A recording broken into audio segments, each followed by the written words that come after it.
Hi, I'm Mitch. Today we're going to talk about vulnerabilities, exploits, spamming, and phishing. First, let's talk about vulnerabilities and exploits.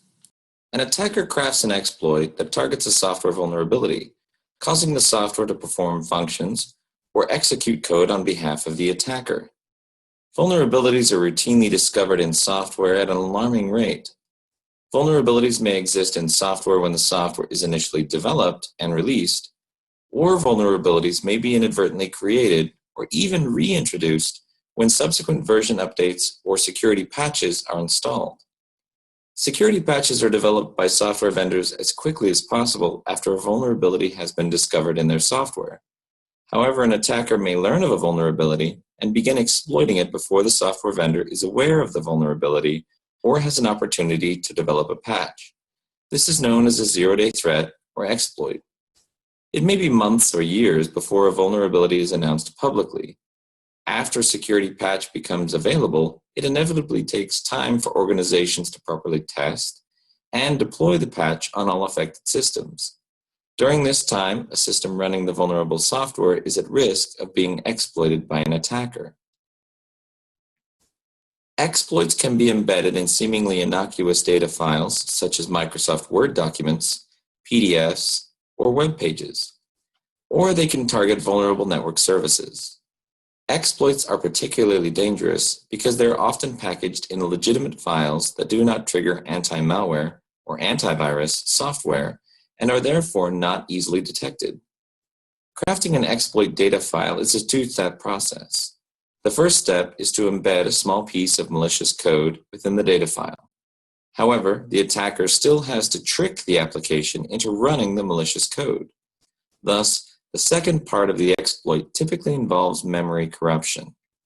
These memory corruption techniques allow the attacker's code to be inserted into the execution flow of the vulnerable software.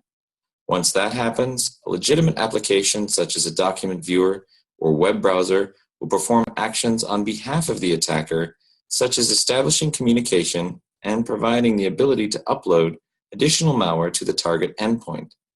Because the application being exploited is a legitimate application, traditional signature-based antivirus and whitelisting software have virtually no effectiveness against these attacks. Although there are many thousands of exploits, they all rely on a small set of core techniques that change infrequently.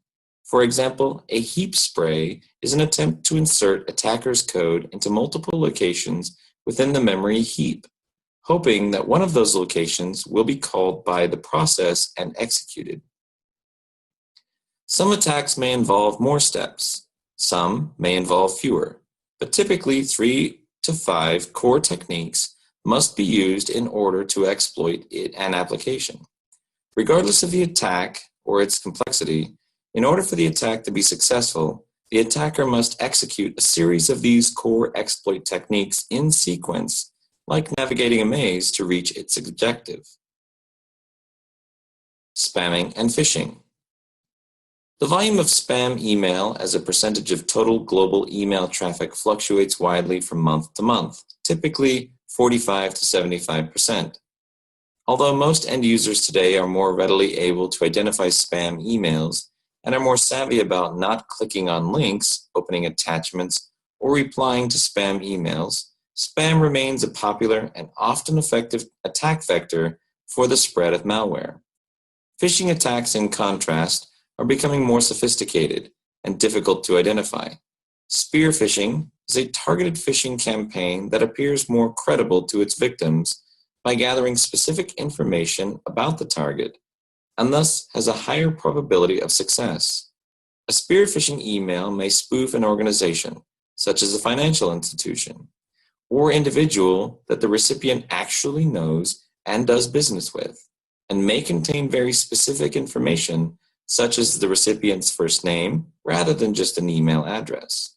Spear phishing and phishing attacks in general are not always conducted via email.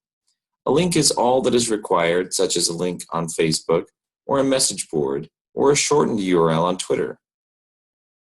These methods are particularly effective in spear phishing attacks because they allow the attacker to gather a great deal of information about the targets and then lure them through dangerous links into a place where the users feel comfortable. Thanks for joining me for this discussion on vulnerabilities and exploits and spamming and phishing.